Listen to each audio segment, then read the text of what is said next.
तो हेलो बच्चों, कैसे हैं आप लोग। आई होप आप सब अच्छे होंगे। आज हम पढ़ने वाले हैं क्लास 11 की फिजिक्स। इसके फर्स्ट पार्ट वीडियो को हमने आपको प्रोवाइड कर दिया था। आज हम सेकेंड पार्ट के वीडियो में पढ़ने वाले हैं भौतिकी का कार्यक्षेत्र। तो देखो, भौतिकी के कार्यक्षेत्र को दो भागों में बांटा गया है। कितने भागों में? दो भागों में। पहले को बोलते हैं स्थूल भौतिकी। स्थूल भौतिकी,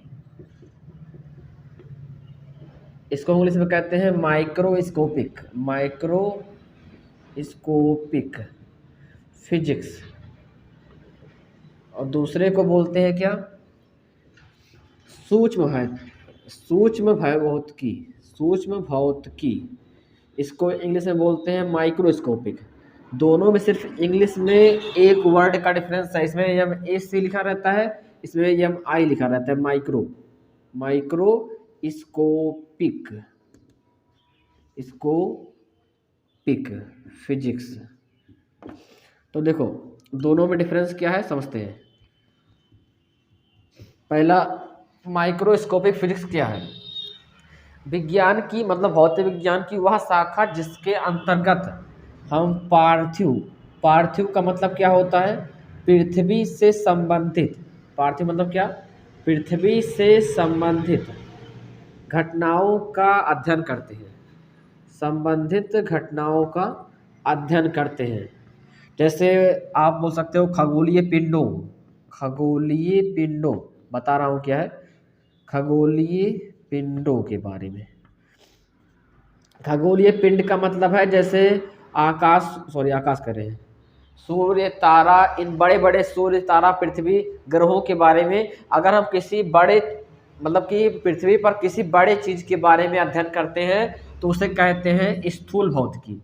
पार्थिव मतलब पृथ्वी से संबंधित कोई भी घटना, और खगोलीय पिंडों के बारे में अध्ययन करते हैं तो उसे बोलते हैं क्या? स्थूल भौतिकी।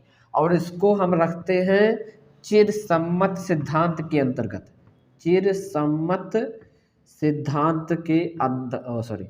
सिद्धांत, चाहे चिरसम्मत भौतिकी बोल सकते हो, के अंतर्गत रखते हैं। किसको? इसको, स्थूल भौतिकी को।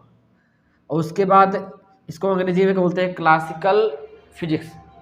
ठीक है। और दूसरा क्या है? सूक्ष्म भौतिकी। सूक्ष्म भौतिकी में हम, सूक्ष्म मतलब क्या है? छोटे पिंडों के बारे में।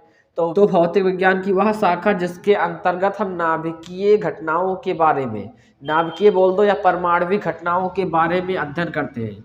नाभिकीय घटनाओं बोलो या परमाणु, उसे बोलते हैं क्या बोलते हैं, नाभिकीय या परमाणविक घटनाओं के बारे में अध्ययन करते हैं। उसे बोलते हैं क्या? उसे बोलते हैं सूक्ष्म भौतिकी। और इसको हम रखते हैं क्वांटम सिद्धांत के अंतर्गत। भौतिकी के क्वांटम सिद्धांत के अंतर्गत रखते हैं। किसको रखते हैं? सूक्ष्म भौतिकी को। तो एक बार फिर से रिपीट करता हूँ। देखो, भौतिकी के कार्य क्षेत्र को दो भागों में बांटा गया है। स्थूल भौतिकी और सूक्ष्म भौतिकी। स्थूल भौतिकी जिसके अंतर्गत हम पृथ्वी या बोल दो खगोलीय पिंडों जैसे आकाश, चांद, तारा, इन सब के बारे में अध्ययन करते हैं तो उसे बोलते हैं क्या? सूक्ष्म भौतिकी। और इसे हम चिरसम्मत सिद्धांत के अंतर्गत रखते हैं। राइट। उसके बाद सूक्ष्म भौतिकी क्या है? तो इसके अंतर्गत हम नाभिकीय घटनाओं, परमाणविक घटनाओं के बारे में अध्ययन करते हैं। इसे हम क्वांटम सिद्धांत के अंतर्गत रखते हैं। क्वांटम सिद्धांत, इसकी इंग्लिश और हिंदी दोनों एक ही है।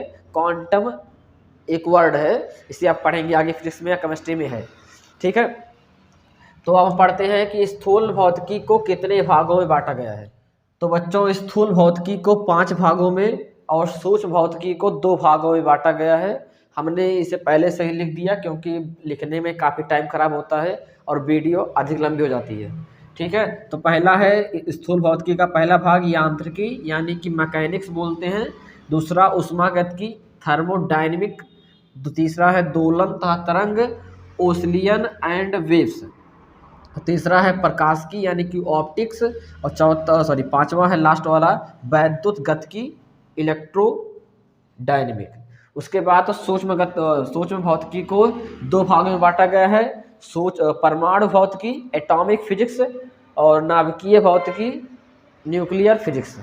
अब देखो इन सबको हम एक एक डिटेल से पढ़ते हैं। यांत्रिकी के अंतर्गत हमें क्या पढ़ना है, तो एक बार फिर समझ लो कि भौतिकी के कार्य क्षेत्र को दो भागों में, इसके बारे में बताया हमने आपको, इसको भी बताया। इसके कितने भाग हैं, तो 5। इसमें कितने हैं, 2। इसका पहला भाग यांत्रिकी यानी कि मैकेनिक्स, तो हम समझेंगे कि यांत्रिकी यानी कि मैकेनिक्स क्या है। तो दोस्तों पहला है यांत्रिकी यानी कि मैकेनिक्स।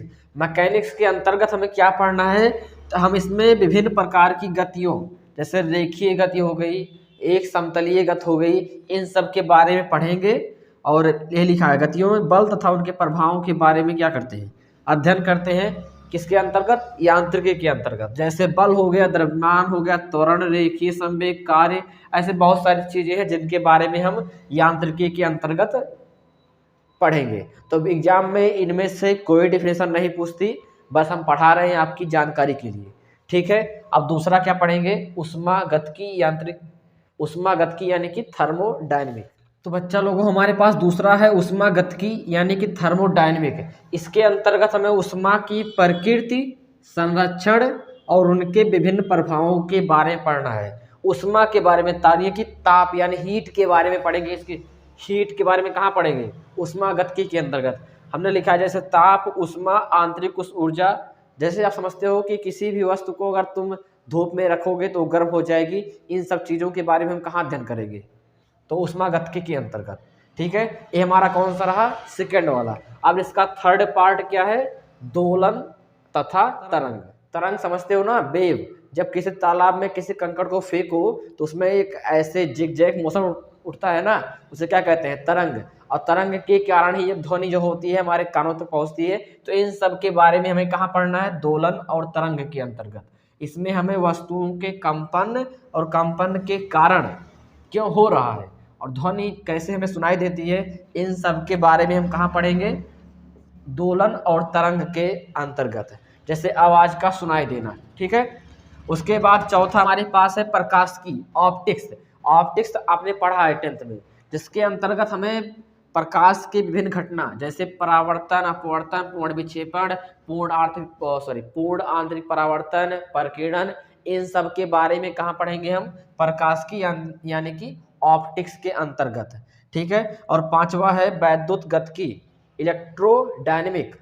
इसमें हम पढ़ेंगे क्या, इसमें आवेशित चुंबकीय घटनाओं, मतलब कि आवेश क्या होता है, चुंबकीय घटनाएं क्या होती हैं, चुंबकीय घटनाओं के बारे में, इन सब के बारे में कहाँ पढ़ेंगे, तो हम पढ़ेंगे वैद्युत गतिकी के अंतर्गत। तो ये रहे हमारे स्थूल गतिकी के 5 भाग, जिसे हमने आपको समझा दिया अच्छे से। तो आप अगर नोट्स बना रहे हैं तो अच्छे से लिख सकते हैं इसी तरीके से।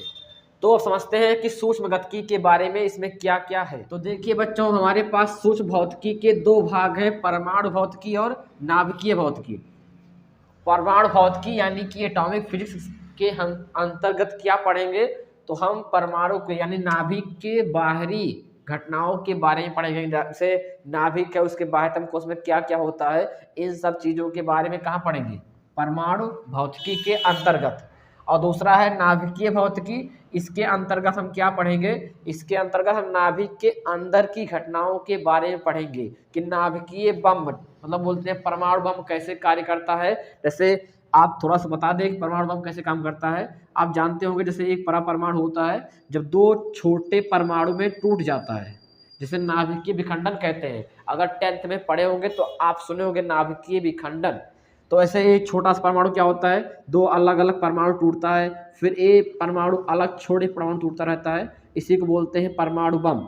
एक परमाणु 2 छोटे परमाणु में क्या होता है, टूटता रहता है, इसी तरीके से क्या कहते हैं, परमाणु बम कार्य करता है, इसे बोलते हैं नाभिकीय विखंडन। तो इन सब चीज़ों के बारे में कहाँ पढ़ेंगे, नाभिकीय भौतिकी के अंतर्गत। परमाणु बम हो गया, हाइड्रोजन बम हो गया, नाभिकीय संलयन क्या होता है, यानी कि सूर्य के अंदर की सूर्य की ऊर्जा जो है कभी खत्म क्यों नहीं होती, इन सब के बारे में पढ़ेंगे नाभिकीय भौतिकी के अंतर्गत।